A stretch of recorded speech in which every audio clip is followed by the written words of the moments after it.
Shalom saudaraku yang dikasihi Tuhan, sidang jemaat Raja Wali Anugerah, sidang jemaat Tiranus, sidang jemaat Pos PI Bukit Kasih yang di Sumba, demikian juga sidang jemaat Pos PI yang ada di Kalisari, Surabaya.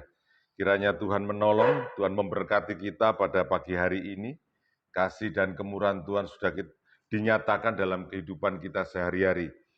Bapak, Ibu, Saudaraku dikasihi Tuhan, saya percaya saudara tetap bertahan sampai hari ini, bahkan Tuhan menolong kita melalui ibadah yang kita adakan secara online untuk menjangkau saudara kita, jemaat kita yang berjauhan tempatnya, dan ini menjadi satu hikmat bagi kami, Raja Wali Anugerah, untuk tetap dapat melayani. Sekalipun mungkin saya juga jarang sejak kondisi pandemi kemarin dan sekarang telah berakhir. Kami mungkin juga jarang di Jemaat Tiranus, ya. Saya sapa, apa kabar Bapak Pendeta Simon Subagio, kiranya tetap semangat bertahan dalam pelayanan. Demikian Ibu Pendeta Warsuka Daryani, bagaimana kabar Ibu? Kami rindu kita dapat kembali bersama-sama di dalam ibadah, dan kita rindu juga bahwa satu dengan yang lainnya saling menguatkan ya saudara. Demikian saya juga menyapa untuk Bapak Brian dan Ibu Frederica yang ada di Pos PI Bukit Kasih, Waingapu, Sumba Timur. Kiranya Tuhan menolong Bapak Ibu untuk terus berjuang dan membentuk karakter anak-anak kita yang ada di sana. Demikian juga saya sapa Yetri, ya, yang sudah berada di Sumba. Kiranya kau tetap terus berjalan di dalam pimpinan Tuhan, hikmat Tuhan, untuk menopang yang ada di Bukit Kasih, dan kemudian Yetri akan mengembangkan untuk membuka ladang di Pos PI Katikutana, Sumba Tengah. Saya juga menyapa Yonatan, haleluya, Yonatan Nixon, yang berada di pelayanan Pos PI Kalisari, Surabaya. Kiranya Tuhan terus menguatkan ya langkah-langkahmu untuk menatap bahwa penggembalaan itu sesuatu yang indah di hadapan Tuhan, dan kita layani semuanya dengan sepenuh hati. Puji nama Tuhan, dan kiranya pagi hari ini saya dapat menyampaikan salam sukacita sebab Tuhan naik ke surga 2000 tahun yang lalu dengan tangan yang sedang memberkati. Dan tangan Tuhan itu tidak akan pernah diangkat atau diletakkan kembali sampai hari ini. Jadi berkat itu menyertai kita semuanya. Amin. Baik saudaraku, kita berada di tanggal 26 Mei tahun 2022 Masehi. Kita ibadah ini dengan tema sama, yakni kenaikan Tuhan Yesus. Setelah saudara menerima warta yang pagi tadi kami bagikan kepada saudara, mari saudara kita belajar lagi apa yang ada peristiwa 2000 tahun yang lalu. Baik Bapak Ibu, kita buka di dalam Lukas 24 ayat 50 sampai 53. Lukas 24 ayat 50 sampai 53. Saya bacakan saudara. Lalu Yesus membawa mereka keluar kota sampai dekat kota yang namanya Betania. Di situ ia mengangkat tangannya dan apa saudara? Memberkati mereka. Dan ketika ia sedang memberkati mereka, ia berpisah dari mereka dan terangkat ke sorga. Mereka, para murid dan orang-orang sekitarnya yang jumlahnya tidak sedikit itu, mereka sujud menyembah kepadanya. Lalu mereka pulang ke Yerusalem dengan sangat sukacita. Mereka senantiasa berada di dalam bait Allah dan memuliakan Allah. Saudara, peristiwa ini dicatat dengan baik oleh Rasul Lukas.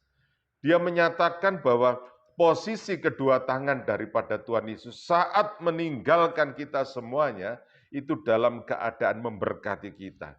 Saudara, mungkin kita juga banyak mendengar ya di zaman-zaman sebelumnya atau juga sampai hari ini bahwa posisi orang itu kalau berdoa itu senantiasa menghadap ke atas, saudara, ya.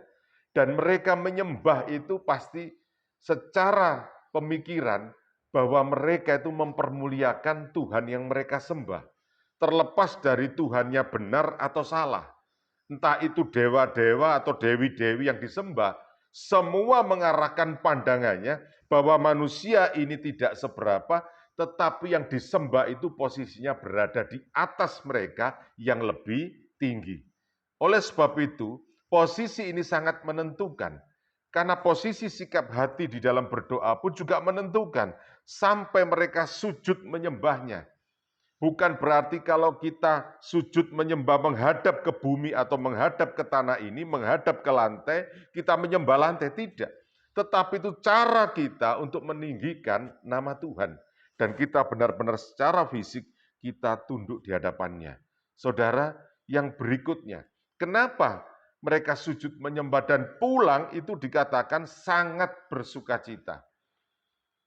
Karena Tuhan yang mereka kenal, sekian tahun lamanya bersama-sama dengan mereka, bersama-sama melayani, bersama-sama menggembalakan. Ternyata Tuhan mereka bukan manusia biasa. Amin. Tuhan mereka adalah benar-benar Tuhan. Yang kalau mereka selama ini, seperti yang saya sampaikan tadi, pemahaman orang bahwa Tuhan itu pasti posisi di atas kita, maka jangan salah. Kalau banyak orang-orang zaman dahulu, bahkan sampai hari ini, menyembah bintang, menyembah matahari, karena dianggap mereka itu ada di posisi seperti itu. Tetapi ingat baik-baik bahwa Yesus yang mereka kenal itu bukan sekedar bertahta di langit, yang hanya bulan, yang hanya bintang, yang hanya matahari. Tetapi benar-benar melampaui segala akal kita. Bahkan benda-benda langit yang diciptakan itu adalah ciptaan dari tangan Tuhan yang berjumpa dengan mereka, yang hidup bersama-sama dengan mereka. Mereka sangat bersukacita bahwa Yesus yang mereka kenal ini adalah Tuhan di atas segala Tuhan. Amin, saudaraku. Maka mereka sangat bersukacita. Mereka senantiasa berada di dalam bait Allah dan memuliakan Allah. Oleh sebab itu, pesan yang pertama ini, saudara, adalah sebuah ketetapan atau penetapan bahwa posisi Tuhan kita jelas posisinya ada di atas. Bukan Tuhan yang mati. Maka makna definitif ini, makna penggenapan ini, makna penetapan ini, bahwa mempertegas, memperjelas kalau kekristenan itu menyembah Tuhan yang hidup. Dan posisinya jelas ada di atas. Kok bisa? Karena Tuhan kita, Tuhan yang terangkat ke sorga. Amin, saudaraku. Tidak ada kitab manapun yang dapat menyimpulkan ini dengan tepat. Mereka hanya menengada ke atas menyembah tanpa sesuatu titik yang jelas. Dan mereka hanya menafsirkan. Tetapi hari ini, dengan peristiwa kenaikan itu, Tuhan telah menetapkan dirinya naik ke surga dan menetapkan saudara dan saya untuk menyembah Tuhan yang benar dan Tuhan yang hidup. Itu poin yang pertama. Jadi ketetapan di dalam posisi status bahwa Tuhan di atas itu sudah tidak perlu diperdebatkan. Yesus sudah menjawab itu. Tidak ada Tuhan selain Yesus. Amin, saudaraku. Yang berikutnya, kita baca di dalam Yohanes. Kenapa? Karena makna Tuhan dalam posisi tangannya yang sedang memberkati, itu artinya posisi Tuhan sedang bertanggung jawab terhadap saudara dan saya. Sampai kapan? Sampai kita berjumpa muka dengan muka. Oleh sebab itu Yohanes 16 ayat 5 sampai ke 7 katakan bahwa pertanggungjawaban Tuhan itu jelas kepada kita. Yohanes 16 ayat 5 sampai ke 7. Tetapi sekarang aku pergi kepada Dia yang telah mengutus aku, dan tiada seorang pun di antara kamu yang bertanya kepadaku, kemana engkau pergi? Tetapi karena aku mengatakan hal itu kepadamu, sebab itu hatimu berduka cita. Ya, karena Tuhan mau pamit, siapa tidak duka cita sebenarnya? Siapa tidak sedih ditinggal ya? Namun benar yang kukatakan ini kepadamu adalah lebih berguna bagi saudara dan saya, bagi kamu, jika aku pergi, jika Tuhan meninggalkan kita. Sebab jikalau aku tidak pergi, ingat ini kalimatnya, kalau Tuhan tidak pergi, maka ya kalimat berikutnya adalah penghibur itu tidak akan datang kepadamu. Tetapi jikalau aku pergi, aku akan mengutus dia kepadamu. Saudara, Tuhan mau, dia sudah cukup membuktikan bahwa dia datang dari sorga, maka dia harus kembali ke sorga dalam keadaan hidup. Oleh sebab itu Tuhan mau, tidak selama-lamanya dia tinggal di bumi ini. Sebab rumahnya bukan di tempat ini. Amin, saudara. Sebab rumah Tuhan itu bukan di bumi. Dan berikutnya, rumah Tuhan itu ada di mana? Sorga. Maka Tuhan bisa katakan, di mana aku tinggal, aku akan datang menjemput. Kalimat menjemput itu, saudara, kalau saudara baca di firman Tuhan yang lainnya, itu bukan menjemput, mengambil, terus dituntun. Bukan. Tetapi malaikat menjemput saudara, dan dia menunggu di pintu gerbang untuk menyambut saudara dengan sukacita. Ini yang dimaksud menjemput. Jadi ada tamu kehormatan, maka sang pemilik surga itu membuka pintu gerbangnya, dan kemudian mendapati dan menyambut kita dan memeluk kita. Betapa luar biasanya Tuhan kita ini. Oleh sebab itu, tugas yang lainnya adalah pribadi yang berbentuk Roh Kudus. Oleh sebab itu, saudara, saya katakan tadi, makna yang kedua dari kenaikan Tuhan ini adalah Tuhan bertanggung jawab atas kelangsungan hidup kita, atas kelangsungan umatnya, atas kelangsungan penggembalaan. Jangan salah, penggembalaan itu sebuah kepercayaan yang dahsyat. Pelayanan itu sebuah kepercayaan yang dahsyat yang diberikan Tuhan kepada saudara. Tidak ada yang lebih mulia daripada itu. Kalau hari ini saudara bandingkan bahwa jabatan itu dibandingkan dengan direktur, tidak ada apa-apanya, saudara. Direktur hanya bermanfaat hanya di bumi saja. Tetapi pelayanan dan penggembalaan itu bukan sampai di bumi saja, tapi boleh tetap ada sampai di sorga. Ketetapan itu berlaku sampai hari ini. Oleh sebab itu, saudara, apabila saudara jadi pelayan-pelayan Tuhan, mungkin mengatakan, aku pelayan Tuhan, aku orang biasa dan segala macam. Banggalah. Apapun jabatan yang saudara terima, titel yang banyak saudara terima, tidak ada artinya kalau engkau saat dipanggil pulang oleh Tuhan. Yang dilihat Tuhan adalah kerendahan hatimu, kesungguhan hatimu. Apabila kau dipercaya, jangan pernah sia-siakan ini. Tuhan tidak memandang jabatan kita. Tuhan tidak memandang rupa kita, tetapi Tuhan memandang hati kita. Amin. Oleh sebab itu Tuhan bertanggung jawab atas kelangsungan itu dengan memberi kekuatan, yaitu roh penghibur. Roh penghibur ini adalah rohnya Tuhan sendiri, yang menghibur kita. Sebab di dalam pelayanan, di dalam penggembalaan, di dalam apapun yang saudara kerjakan, banyak persoalan, banyak pergumulan, tetapi ingat baik-baik, Tuhan sudah memberikan rohnya untuk menghibur. Bahasa menghibur adalah menguatkan. Bahasa menguatkan adalah menolong. Bahasa menolong adalah mujizat yang Tuhan kerjakan. Oleh sebab itu, saudara, roh penghibur itu harus ada, tetap tinggal di dalam hidup kita. Sebab itu pertanggungjawaban Tuhan kepada kita. Dan kita juga harus mempertanggungjawabkan sejauh mana roh itu tinggal tetap dalam hidup kita. Maka, saudaraku dikasih Tuhan, makna yang ketiga berikutnya. Dengan roh penghibur itu, yang dikatakan dalam bahasa Yunani parakletos, atau roh yang menolong. Menolong apa, saudara? Menolong dari ketidakmampuan kita. Menolong dari hal-hal yang sederhana, menjadi hal yang hebat, yang luar biasa. Kalau engkau diberkati dengan segala hal, dengan jabatan, dengan titel, dengan kekayaan, dengan segala sesuatunya, ingat baik-baik, Tuhan punya rencana dalam hidupmu. Untuk apa? Merendahkan diri.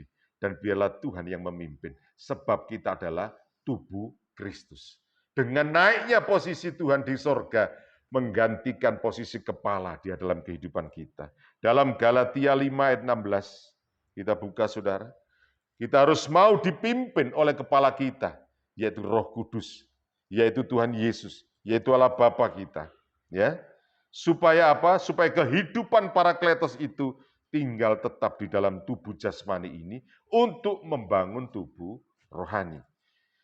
Galatia 5 ayat 16, maksudku ialah hiduplah oleh roh, maka kamu tidak akan menuruti keinginan daging.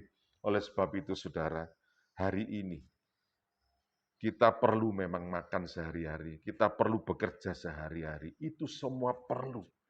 Tetapi yang lebih penting juga saudara siapkan untuk saudara mau dipimpin. Kepala adalah Tuhan dan tubuh adalah saudara dan saya. Oleh sebab itu dengan naiknya Tuhan, maka Parakletos itu hadir.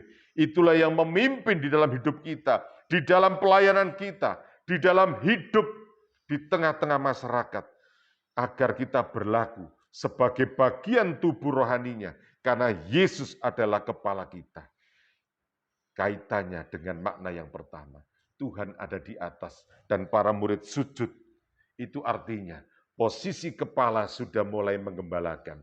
Dan tubuh itu adalah kita semuanya yang bergerak. Maka hari ini jangan kau memakai selalu kalimat-kalimat yang ada di dalam otakmu. Tetapi minta hikmat Tuhan. Tuhan, apa yang mau aku kerjakan?